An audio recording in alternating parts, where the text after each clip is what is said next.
E pra të dashur miqtë e mi, ja ku po ritakojemi sërish me mua Tirona Lilin këtu në kanalin Monitor TV për të ndarë pak lajmet më të fundit mes Gjensilës edhe Beskallakut. Kanë filluar që të flasin shumë të dy, njëri flet në hije, njëri nuk flet fare, më pas kemi reagime, kemi të folura, por le t'i kuptojmë se çfarë po ndodhen. Aktori i humorit Beskallaku raportin me ish partneren tij Gjensila Myrtezaj e konsideroi tashmë si një shkuar që ka vdekur. Ai ka deklaruar se për të e shkuara është një histori e përfunduar dhe se fokusi i tij është plotësisht tek e tashmja. E shkuara ime është e vdekur, thot Beskallaku, unë po jetoj të sotmen, u shpreh Besi. Që nga ndarja me Gjensilën, Besi dha intervistën e tij të parë për gazetaren e nderuar Grida Duma.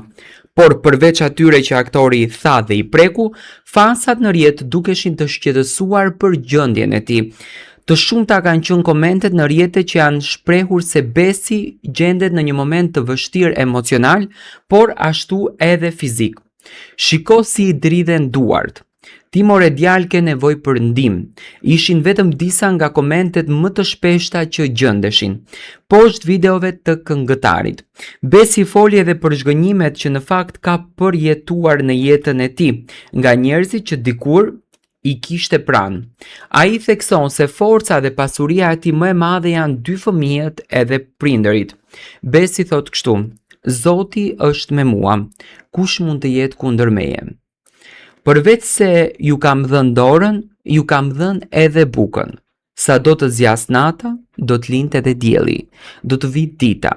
Sa armiq që kemi, aq sa armiq kemi edhe përreth, thot Beskallaku. Pasuria ime më e madhe janë dy fëmijët e mi, nëna dhe baba im. E marrim jetën për të mirë qenë, sikur s'do të na ndodhte kur e keqja. Ndroi jetë edhe shpati shkret. A kishte plane për sot? Thot Beskallaku. Por mbi të gjitha, ai thot që jeta është e bukur dhe duhet ta jetojmë. Divorci i çiftit Beskallaku dhe Gjensila Myrtezaj ka qenë një ndër lajmet që ka bërë bujë të madhe në mediat ros. Aktori i njohur Julian Deda ka reaguar së fundmi në rrjetet sociale duke ndarë një mesazh të ndjerë për kolegun e tij. Aktorin Beskallaku, pas deklaratave emocionale që ky i fundit ka bërë për jetën, familjen, në një postim të shkurtër të ndarë në story në Instagram, Deda thekson se fjalët e tij janë për ata që nuk e njohin vërtet Besin. Pasi sipas tij, ata që e kanë njohur nga afër nuk kanë nevojë për shpjegime. Përtej punës, karrierës dhe publikut, Beskallaku është një nga djemtë me zemrën më të bardhë që unë kam njohur në jetë. Nëse ka mundësi të bëj për ty diçka të vogël, ai e bën maksimumin. Shkruan Julian Deda krahas videos së podcastit të Grida Dumës, ku ishte i ftuar Besi. Ky reagim vjen në një moment kur aktori Beskallaku po komentoi gjërësisht për anën e tij më të ndjeshme dhe reflektuese, duke treguar se pas humorit që e ka shoqëruar për vite me radhë, fshihet një njerëz që aktualisht po kalon një moment të vështirë në jetën e tij.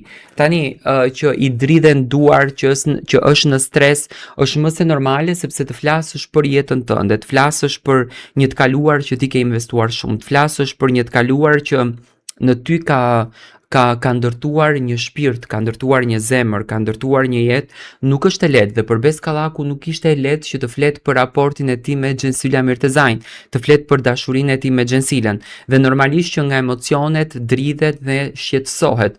Unë uroj me zemër që Beskallaku të jetë në gjendje shumë të mirë shëndetësore, të mos ketë probleme shëndetësore dhe uroj me shpirt që Zoti t'ia hap rrugët e jetës edhe të jetë i suksesshëm.